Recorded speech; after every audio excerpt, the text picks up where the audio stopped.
Man, oh man, here we go again.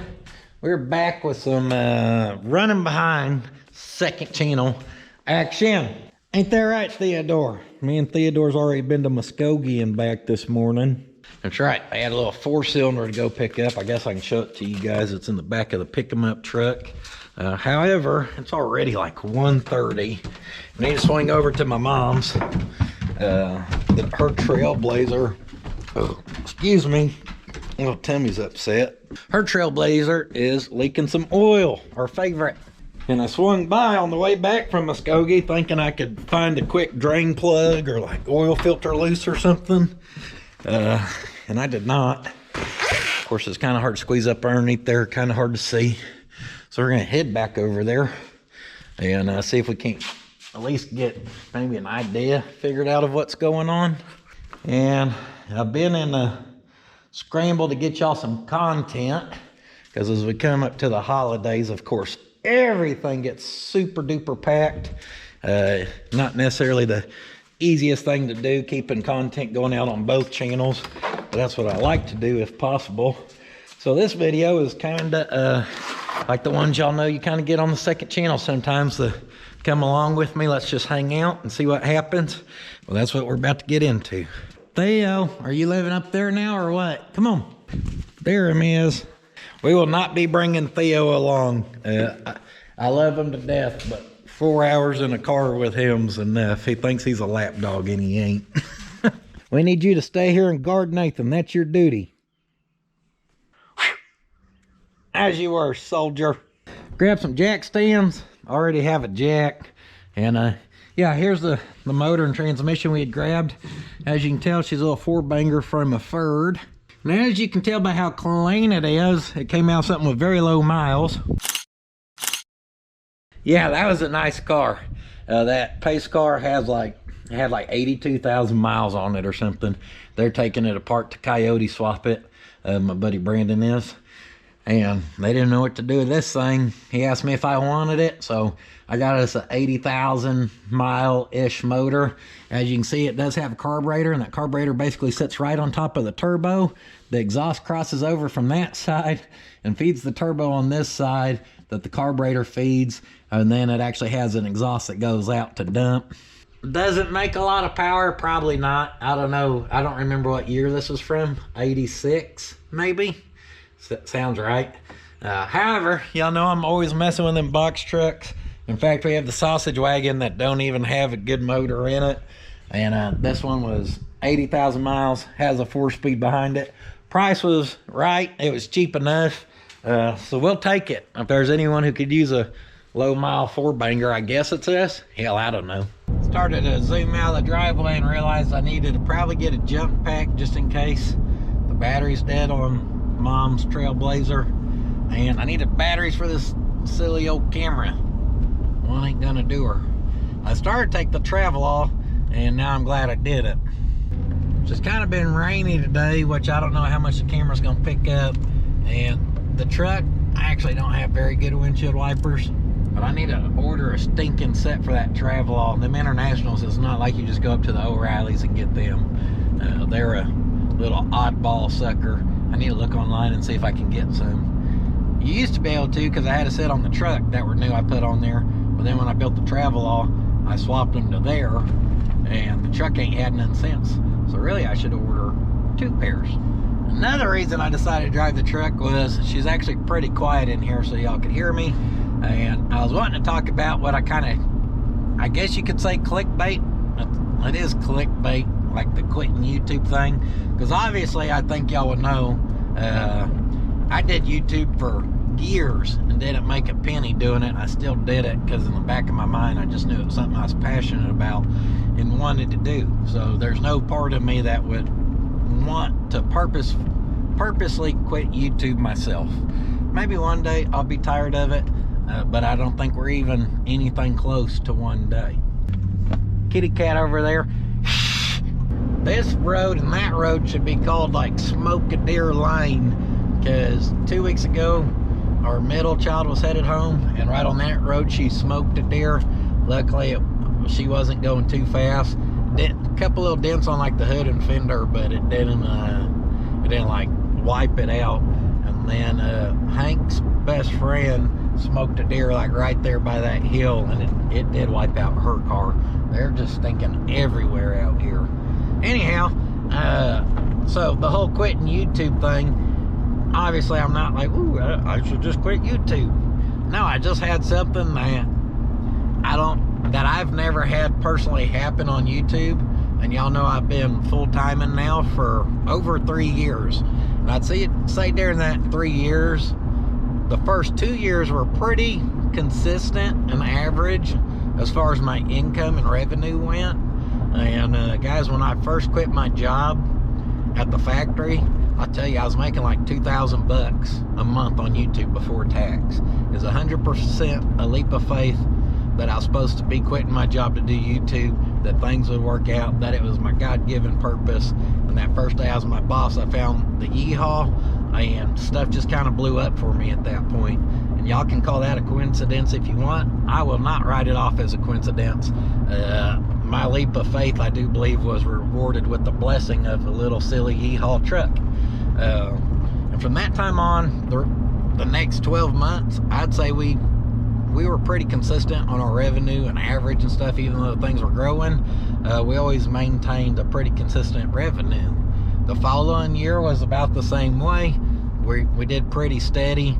Each month is always a little different, and previously, before, November and December would always be a little higher, always explained by advertisers are paying more because it's almost Christmas time and they know they can get in everybody's pockets. Little Susie needs that dog, damn it, let's advertise it. Run the ad, boys.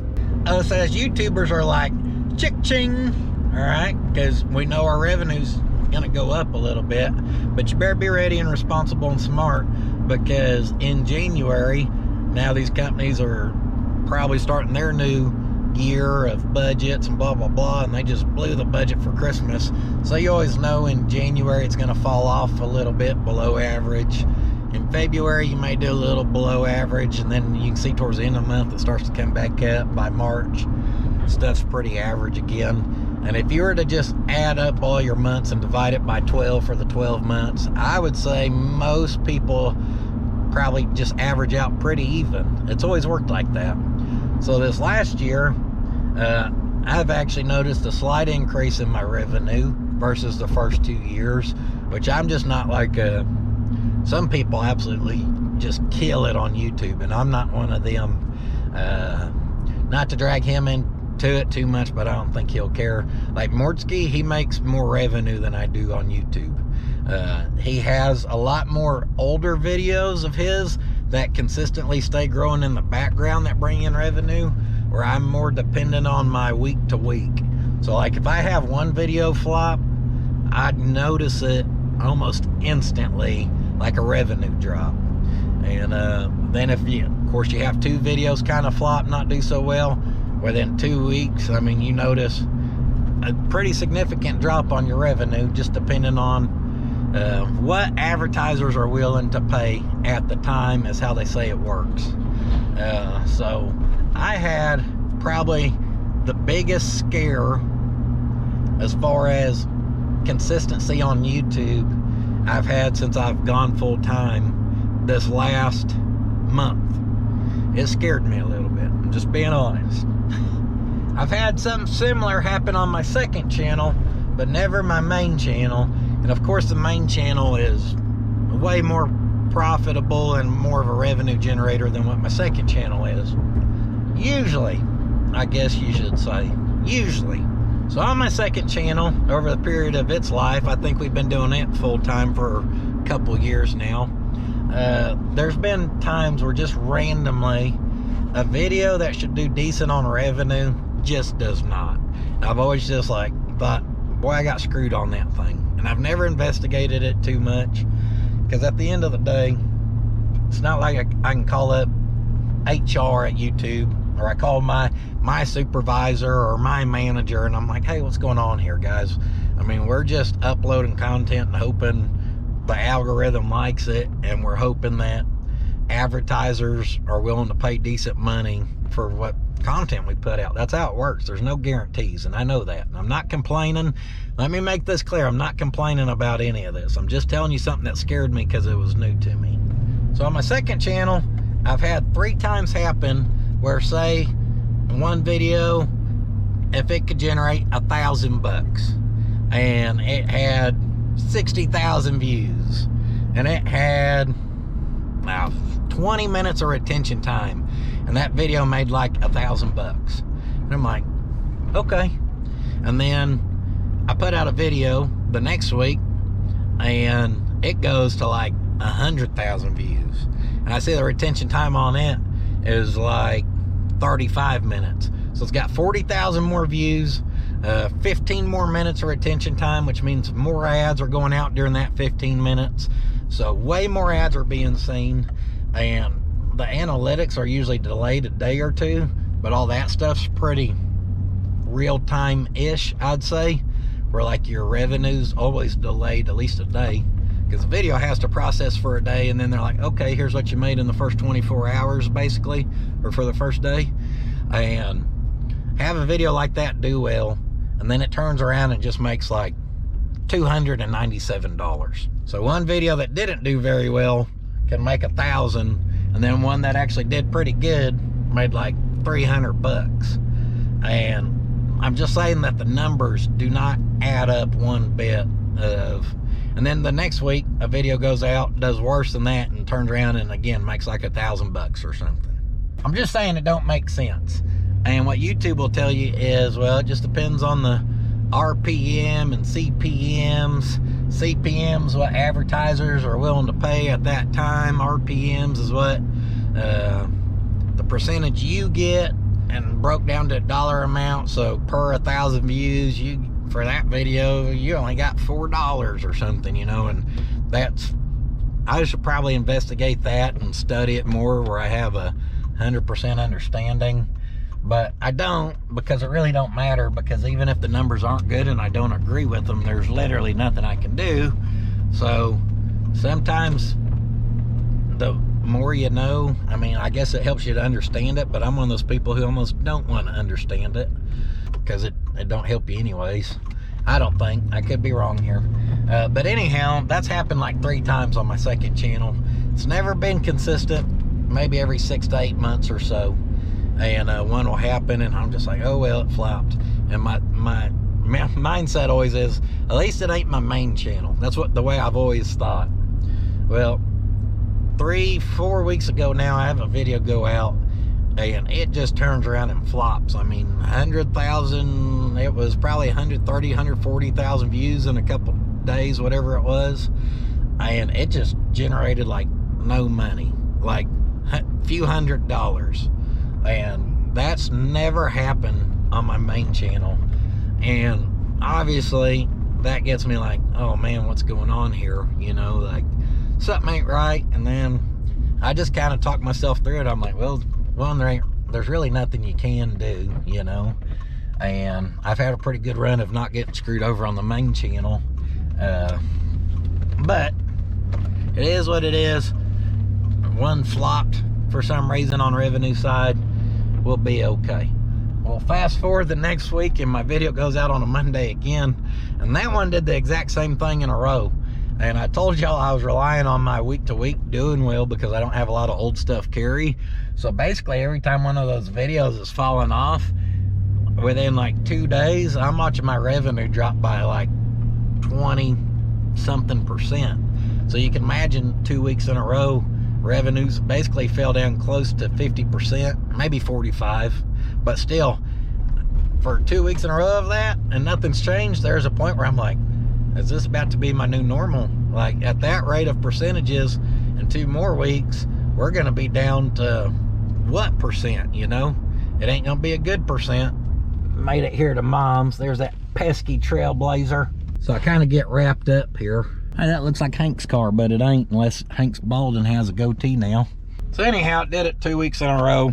The following week, my video ended up going out on a Tuesday, and not on purpose. I had done everything in place to put it out on Monday, but I scheduled it at the wrong time. And guys, when my videos go out at the wrong time, they do very, very, very bad, because I have so many of y'all who actually show up at Monday at 6 that YouTube's used to seeing X amount of views in the first hour, and then if it don't see that X amount of views, it really hurts the performance of the video. So I hate putting my videos out. I accidentally scheduled it like a second channel video. It went out at noon, and it was only live for like 3 minutes, and I just deleted it and re-uploaded it. The re-upload got to like 90%, and come to find out my charger wasn't actually plugged in quite all the way, and the laptop ended up dying. Of course, I'd already went back out, got back to work in the shop. I come in at 5 to add the thumbnail and description, realize it's dead, and that was all on me. It was accidents, but it was still my fault. But then as I was trying to scramble to get it uploaded that night and everything, I was like, maybe it's a secret blessing, because the last 2 videos that gone out on Monday have just not done well. So it is what it is situation. I decided to wait to put it out till Tuesday. So that evening I actually started digging into the analytics, and what it showed on my graph for revenue was just by coincidence, again, unless they somehow target channels sometimes. I'm not claiming that. I don't know enough about it. But I get so many of my guaranteed views in the first 24 hours, and mine showed for like that Monday, not till night, where I get probably a good 70,000. And it don't show y'all 70,000, but like I said, I see more the real time on my end, I think. And it ain't nothing to go to bed and the video's posted at 6, and on my side it's showing like 60,000 to 70,000 views or something. So I think those views, I thought they just weren't getting counted. The graph showed that for like the first day or 2, they were only paying me like, or they were only paying like $9 for ads or something, which is significantly low. Like, that's the kind of revenue that I don't even know when I seen, way before the channels ever started doing well, guys. So no, I'm not quitting YouTube. Yes, I kind of clickbaited, but it's also because I wanted to share this, as I know there's a lot of people who always message asking about some stuff with YouTube, and this was a new one to me. And it wasn't just to me. Sleeper Dude has experienced something like this once before on his channel. Me and him actually talk about analytics and stuff quite a bit. So me and him had talked, and he was like, hey man, I think it'll be all right, because I was a little nervous about what was happening, because at the same time views have been coming down on the main channel, and I still can't figure out if that's stuff that I've done that's drove away viewers. Like, people aren't loving the stout build because of the dash swap. I know there's some people upset that I sold some stuff to D&H Classics because I just can't build everything, and it's just not practical to hoard 40 cars out in my junkyard and act like we're gonna build it. But I know that upset some people, so I thought it was some stuff I was doing. But then Sleeper Dude said the exact same thing. He said, man, he said, our main channel, it's like it can't get any momentum right now. Those videos aren't getting pushed at all, you know, with the help of YouTube.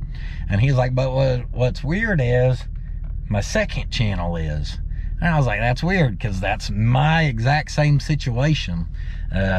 During the time where I felt like my main channel wasn't doing good on views, when you put a video out, they always rank it on 1 to 10, and they compare it to your previous 10 videos. And if you're doing better than any of the previous 10, it's performing 1 out of 10. If you're doing the worst out of the last 10, you're doing 10 out of 10. And they do that off the amount of views per hour. So in the first hour, if a video got 5,000 views, but all the other ones are usually 7,000 to 8,000, well, that one's performing 10 out of 10. Well, during this time, some of this was going on because the views were falling off for a good probably 4 weeks before it was falling down for 2 weeks, then continued down for 2 weeks. But during that 2 weeks is when there was also like the revenue scare of, yeah, views are going down and we're not going to pay you like hardly anything for the video. So it was a 4 weeks of just decline on numbers for me. But during that time, the second channel was doing the opposite. Every video I put out's 1 out of 10, 2 out of 10. Views are up better than usual, and revenue was up on there. So during those 2 weeks, the second channel content I put out actually generated more revenue than my main channel, even though those videos had probably 40 to 50,000 less views, and the second channel probably averaged a 30-minute retention time, where my main channel was like 50 minutes of retention time. The second channel video still was generating more revenue, so that's how much they were cutting the ad money on my main channel. And like I said, Sleeper Dude was kind of experiencing some similar things, so I don't think it was just me. I noticed some other channels views are down on, so maybe it's an algorithm change, maybe it was just the unlucky time for us. I don't know. All I do know is when you don't have any control or say on it, and you've been relying on it for 3 years as a consistent job, it is a little bit of a butt puckering moment, guys. Now, I don't say that to scare anyone if you're wanting to make it like that, because this is really the first time, like I said, it's actually kind of shook me up and scared me.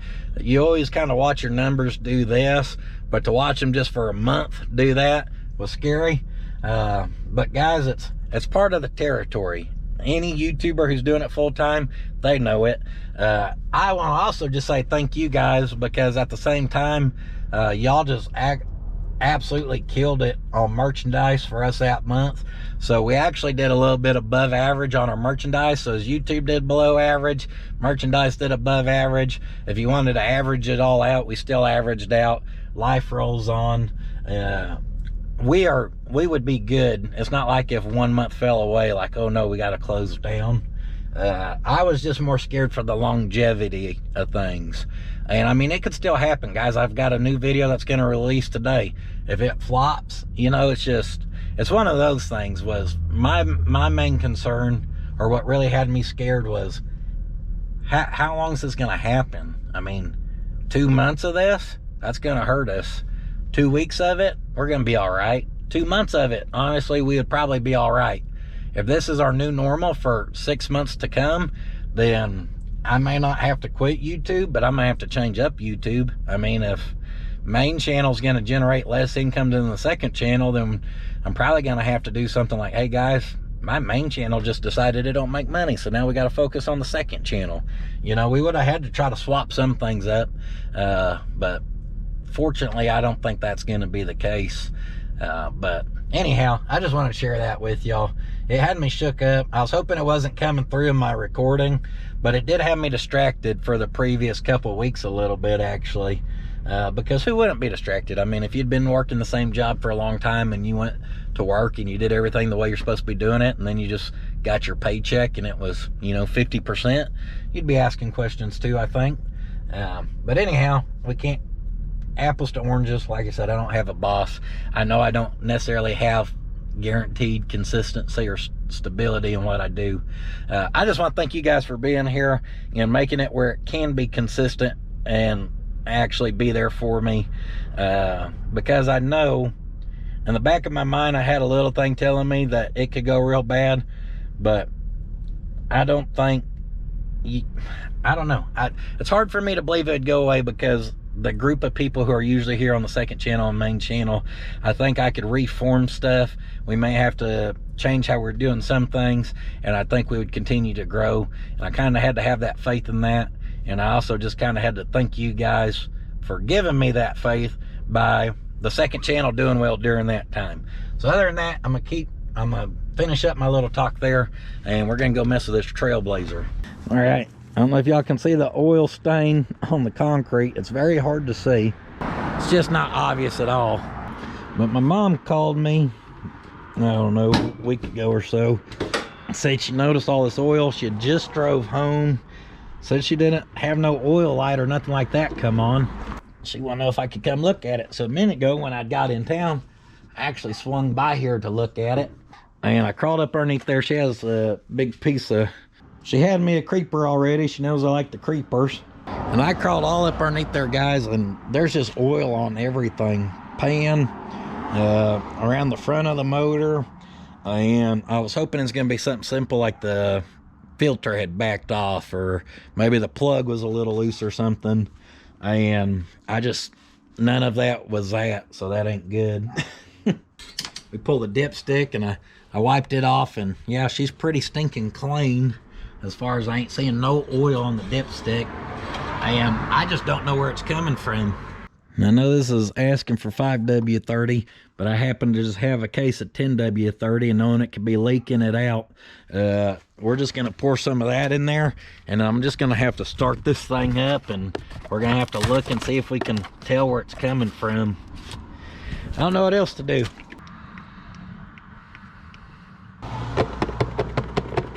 Even if we find the leak, we actually don't have a guarantee that the old 4200 here is in good shape, because by the sounds of things, she may have been driving it here with hardly any oil in it. This will be the great mystery. Where did the oil go? Stay tuned, find out. I guess that's a good sign. 2 quarts in, and we've got oil to the bottom of the dipstick, like it still needs another pert near quart probably. So let's see, maybe lucky number 3. I don't know how much the straight 6 holds, probably 5 or 6. Yeah, don't say capacity on there. So she still had probably 2.5 quarts in her or so. Maybe enough to keep the engine from failing. All right, we're right up where we want to be now. 3 quarts shy. That ain't good. Now I keep a jack in the back of my truck. I grabbed some jack stands too. I think we ought to just jack this thing up before we start it up, so we can maybe have an easier chance of seeing where stuff's coming from. Yeah. My mama asked me, she said, my insurance could have it towed to your house for a repair so you could use your lift. I said, Mama, you didn't raise no punk. You know, I'm used to laying on the ground and doing this stuff. I know I've had a lift for a year, but it ain't made me that soft. Come on. Sometimes you gotta do the driveway stuff to keep you humble. We find something bad, I'm like, yeah, we're gonna need to get that to the lift, Mom. We may be a little prideful, but we ain't stupid. Hell, if it's something bad, we'll go use the lift, I guess.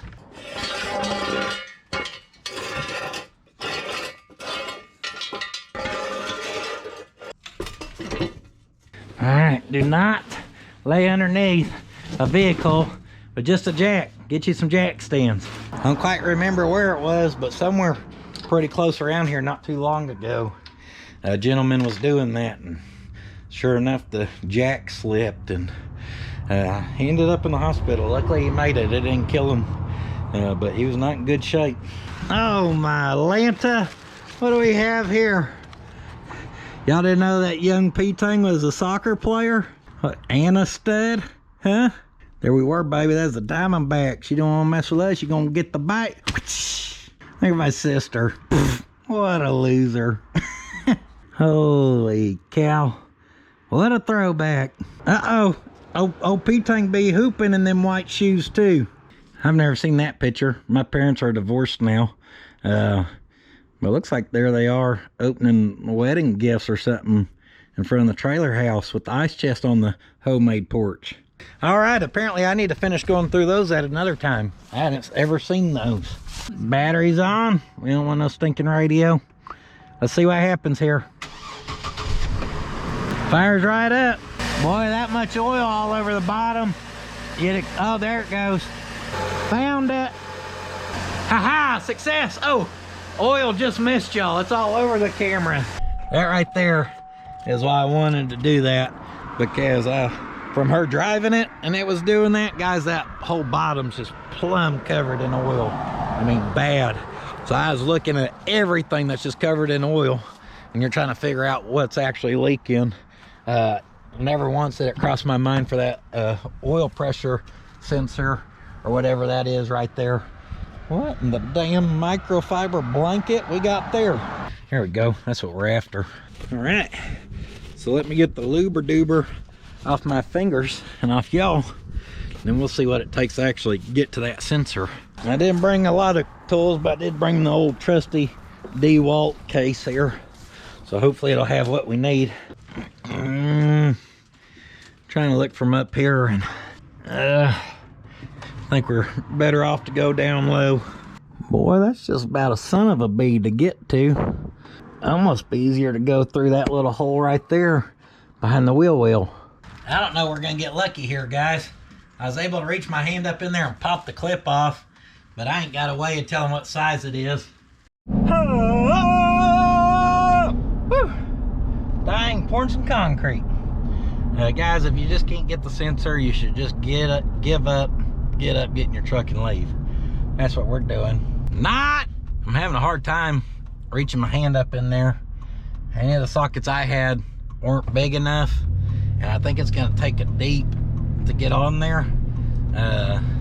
So instead of kind of guessing here, what I thought we could do is just run up here to the O'Reilly's. We're gonna need a new one anyhow, so we'll get the new one. We'll see what size it is, and then if I don't have that size socket, we'll just go ahead and get one when we're up here, and then that'll take some of the guesswork out of it. We won't sit there play grab ass with it for the next 30 minutes and then give up. Dang, Lexus with the lift kit. What you got all up in your fanny pack up there? Almost looks inspired by the Torolla, if you ask me. Damn trendsetter. Turn that boom, boom, boom down. Holy service bed Fred. Look at that Dodge. Let's whip into the O'Reilly's. They support the troops. Ask them about the military discount. All right, let's go see if they can help us out here, folks. Oh yeah, we should get windshield wiper blades when I'm thinking about it. They asked me if she had a gauge or a light, and I don't even know. So we're just going with gauge. And let's look at this thing, see what size it is. Yeah, she's a big one. I need to find a socket that'll fit this sucker too. All right. Easy enough. That'll do her. Hopefully that'll get us fixed up. Oh, I guess I'm just now realizing it could be the O-ring just out of that sucker too. No, a lot of times when they go, they go. Go? Yeah. Well, this one's going. Because my son was losing a quart and a half a day. Yeah. Just going to Tecumseh and back, 10, 15 miles. So. Yeah, this one pissed it all out, so we'll take it. All right. I did forget to get wiper blades, but we've already gone too far. And I probably should have known that took one of them little fancy sensor sockets, whatever you want to call it. Does she even have a special name? Oil pressure switch socket. That makes sense. Like on the S10 video, some of y'all commented and thought it was funny that I kept calling the S10 new, even though it was a 99, which means it's about to be how many years old? 24. Check my math, I think that's right. But guys, that to me is still new. Hell, I pretty much consider anything late 90s up, because that was a lot of changeover years for body style into the early 2000s. That to me in my head is still a new truck. When I bought this truck, it was a new truck. The van is a 03. That to me is still a new van. That skid steer I just bought from Sir Mordecai, I think it's like a 04. And to me, that's still considered new. And yeah, I guess stuff I consider new sometimes 2.5 decades old.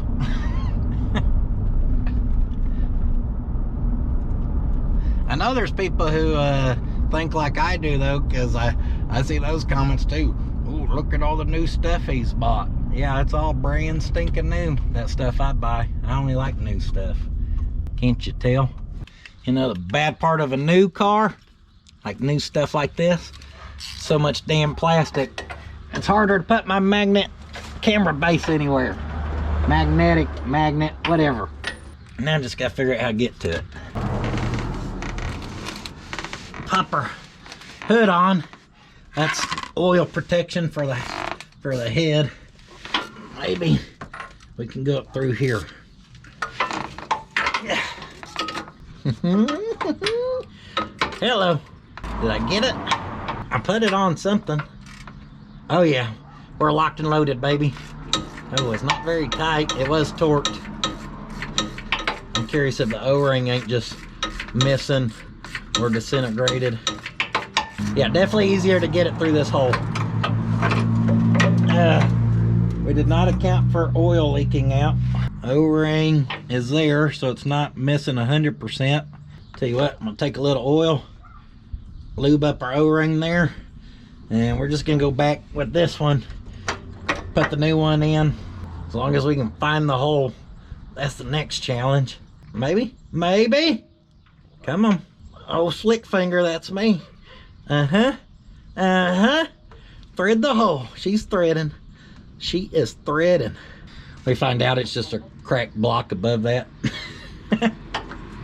I hope not. Next, you want to get your ratchet stuck. We never did look to see if it had an oil gauge. I'm sure it's all right. I guess really it don't matter. We know it has oil pressure because it ain't knocking. And as long as this one don't leak, it's better than the last one. I like to look at stuff with a glass half full mentality. All right, I don't think I'm doing a damn thing threading because it wasn't that long-winded. There we go. Now we're doing something. Little torque. Dip that elbow in the oil. That's perfect. Next we gotta find the wires. And we're flying blind on clipping. There's gonna be one side with a little tang to clip to. We gotta find that. Ha ha! She clicked on, so that's a good sign. Alright. Like I said, flying blind, so it ain't like I can really show y'all anything there. Curious if we could see where this thing's leaking at. I actually think it's leaking out the back in between where it's actually the metal parts of the plastic, because that's plumb full of oil in there, and it sure looked like it was coming out of there when I seen it running. One way I know we can tell, by firing her up. All right, we do have an oil gauge, so that's good. Just fire it up. We're reading oil pressure, idling right there at, probably, I don't know, close to 50. We got the oil light on. She just went away. And as y'all can see, we are no longer pissing oil out the bottom of this thing. So I'd say we did pretty good.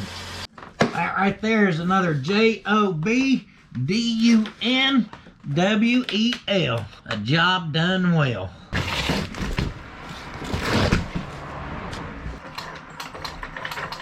Pretty typical kind of maintenance here on something that's this new, around the 05 model. You can expect little things to go wrong with her, guys. On this thing over the last couple of years, I think I've done a pad change for Mom. We've done an oil change on it a time or two. The transmission went out. I pulled it, had it rebuilt, put it back in. All that was here on the second channel, transmission job. And now here we are, a little bit later, sudden oil leak, but we got her fixed up there. Let's get that steering wheel straight. That's the Puddin's Fab Shop straight tire guarantee. I think our level's gonna be just perfect. Yep, because before it was actually slightly above full, so we lost that little bit. She is good. It has about half a 5W30, half a 10W30, so it's got seven and a half W30. That's good enough for us. Goodness, I want to make sure it had plenty of green stuff in it. It looks like she's running straight coolant, so yeah, it'll be all right. Better soak that up. Mom will see green underneath it next and be calling me, I think this thing's leaking coolant now. Nope, Mom, that was me. Sorry. Trying to be an overachiever. Did y'all see that Ford flatbed? Dang, I got so excited to try to record it, I knocked the battery out the camera. That thing's always running around Pot County. That baby's a daily driver around here. That thing is sweet. Well, we got my new motor in the back of my new truck, so I reckon we ought to get home before it gets rained on anymore, and we'll unload it with that new skid steer, or we're gonna put it at. Right there's my mom behind that white Nissan. She's there in the silver Cruise or whatever that's called. I called her and was telling her what I had to do to fix it. Told her she's good to go. And she's like, are you sitting at Hardesty right now? I was like, yep. She's like, I'm waving at you. What in the mother thumper we got in that box there, huh? Whip in here to the R&P. Pick up my camshaft we ordered for the old S10. We're not gonna get into that too much because obviously we'll end up doing a video on it on the main channel. Before we tackle making more power, we're gonna tackle trying to get some of the power to the ground instead of having a one-wheeler pillar. So what in the 90s dually? Oh yeah, got her squatted down. Got the 16s on her with the graphics. Hibbida. Woo, guys, we're in hot pursuit. You gotta see this Ford with the sleeper in front of me. Besides that, you gotta see this dang thing towing it. Oh, perfect. He's gonna pull over so y'all can see. Look at this setup, guys. Holy cow, crew cab with the color match sleeper. And look at that wrecker rig. That was a damn setup and a half.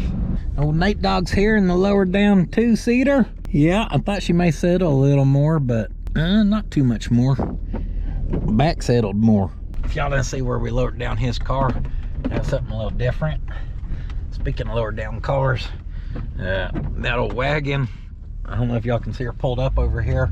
Me and Slick was gonna take it to the city the other day, and the front on it has settled so dang much that I just told them I don't think we can make it on the interstate. They're doing construction. There's so many dips and bumps. I said, we'll make it, but we'll be breaking that road because she sits so dang low. The front cross member just smacks the ground. We're gonna have to pick her up like an inch. This thing used to sit with like an inch of rake. I was looking the other day, I think it's sitting with like 3 inches of rake now. I mean, that thing, the front nose is just slammed. All right, maybe not 3 inches. I'm gonna call 2 1/4. My goal was always 1 inch rake. The back did lower down some too.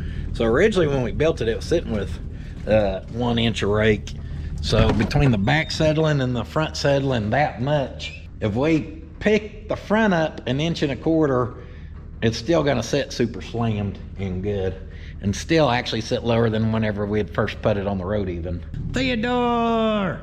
Theodore the traveling puppy dog. I mounted this here because I always thought it'd be nice for unloading stuff, so let's put her to the test here. Dang! Broke my ratchet strap. She's rolled over on her side. Yeah! I got it. Dang!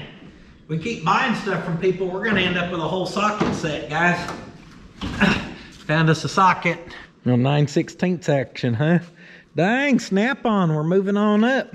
And that is 10. We found the GM Performance part 7/8. Now we got a snap-on 9/16. What do you think of that, Theodore?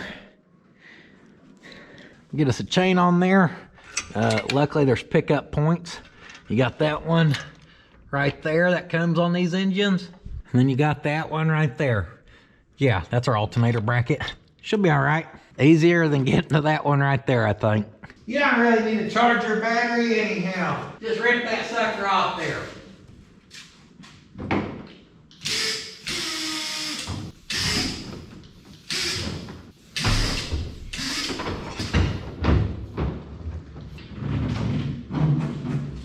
Looky there. That's absolutely perfect. Except for the fluid we're losing. Where's the fluid coming from? Power steering.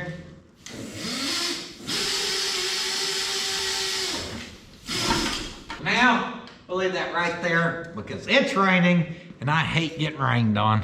Hopefully it'll be not raining tomorrow when I come out here. I've got to rearrange the vehicles again anyhow. And then we'll hop in the old skid steer and pick her up through that chain and figure out where it's gonna go. For now, that right there makes me happy. Oh, how convenient. We can unload our stands and stuff as well. Wasn't even thinking about that. Oh, I'm getting old. I'm getting old. 8, 19, 24. Shoot, that was just put on there.